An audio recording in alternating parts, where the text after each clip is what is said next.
Today I want to talk to you about empathy.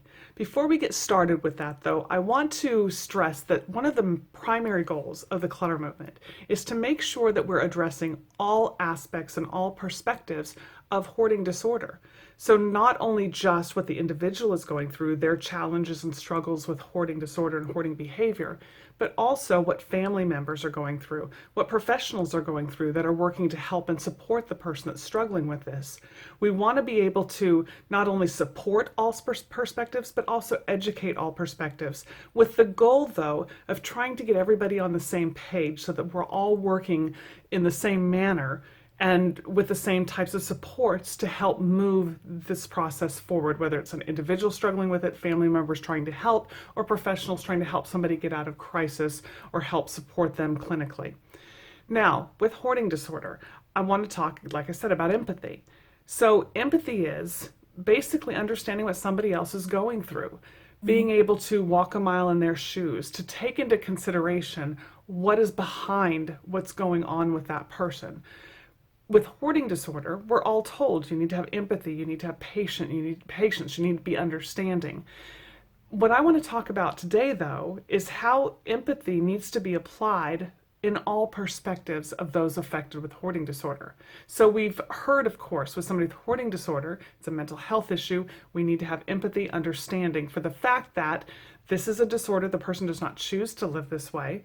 There are struggles that truly make it difficult to let go of items. The person with hoarding disorder has likely multiple other mental health issues that make it also difficult to do things like making decisions, to be motivated, to be able to organize, to be able to categorize, things like that. And then there's also processing issues as far as attention, being able, like I said before, to make decisions, which kind of is affected by mental health issues and by processing issues. Then there's also, what is triggering that hoarding behavior? What's making it worse? And that's trauma and loss. So when we're working with an individual that is struggling with hoarding disorder, we want to be empathetic and take into account all those things. At the same time, we can't forget the family members. Just telling the family members, be patient, be understanding, well, that's great, and yes, I agree. At the same time, they are affected greatly by issues of hoarding. It's their space also sometimes that's cluttered up. It's their life that is minimized because of the clutter. It has long-standing psychological damage sometimes to people who have grown up in that situation. If it's a spouse or a partner living in that situation, in a hoarded situation with somebody that's struggling with hoarding, they can also struggle with depression and anxiety because of the issues of hoarding.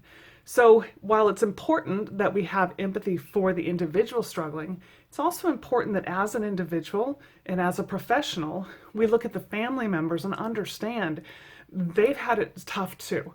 And so we need to look at that perspective and support their frustration. It's okay to be angry. It's okay to be frustrated. How can we, though, move beyond that? And with family members, it might be, how do you talk differently to your family member to help encourage them and motivate them? Or is it time to detach with love, to step away from the issues and just focus on the relationship?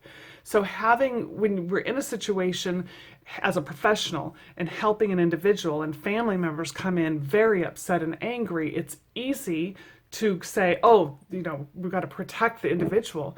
Yes, but it's important to understand where this family member is coming from, because we also need to support them and give them resources. And that's going to be our best option for bringing everybody together to be able to move forward to make change.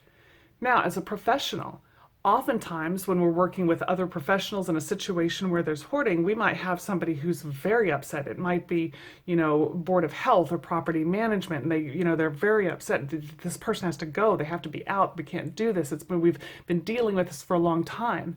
And so as an individual, when you're being spoken to that way, it's very scary, frustrating, angering when somebody's threatening you with things like that.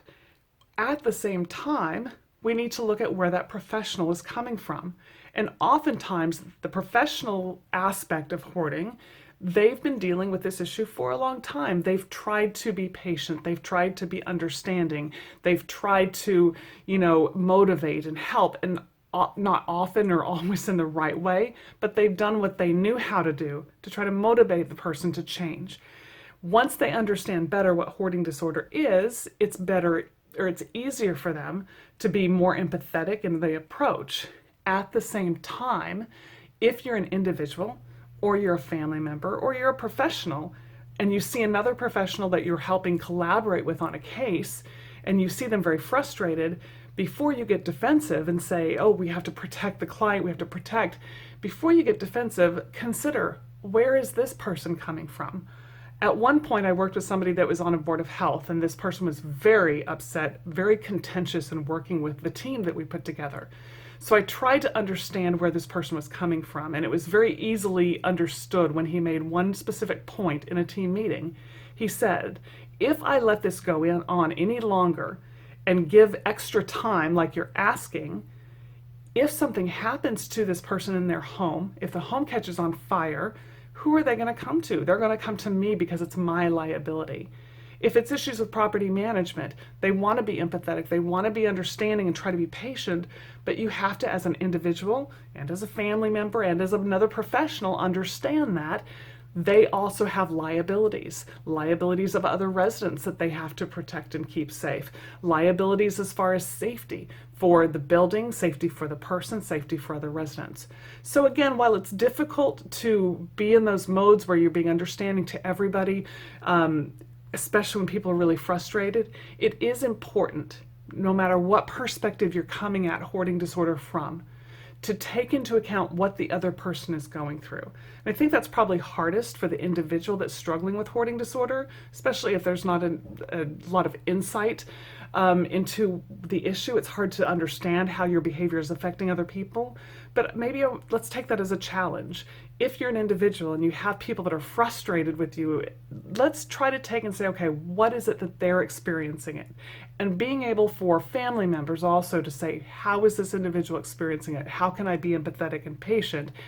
Also, professionals, being patient with everybody, trying to understand where everybody's coming from is a very important place to be able to get to be able to make sure that we can make lasting change and engage everybody in the process so that the most positive impact is possible. Talk to you later. Thanks for seeing me.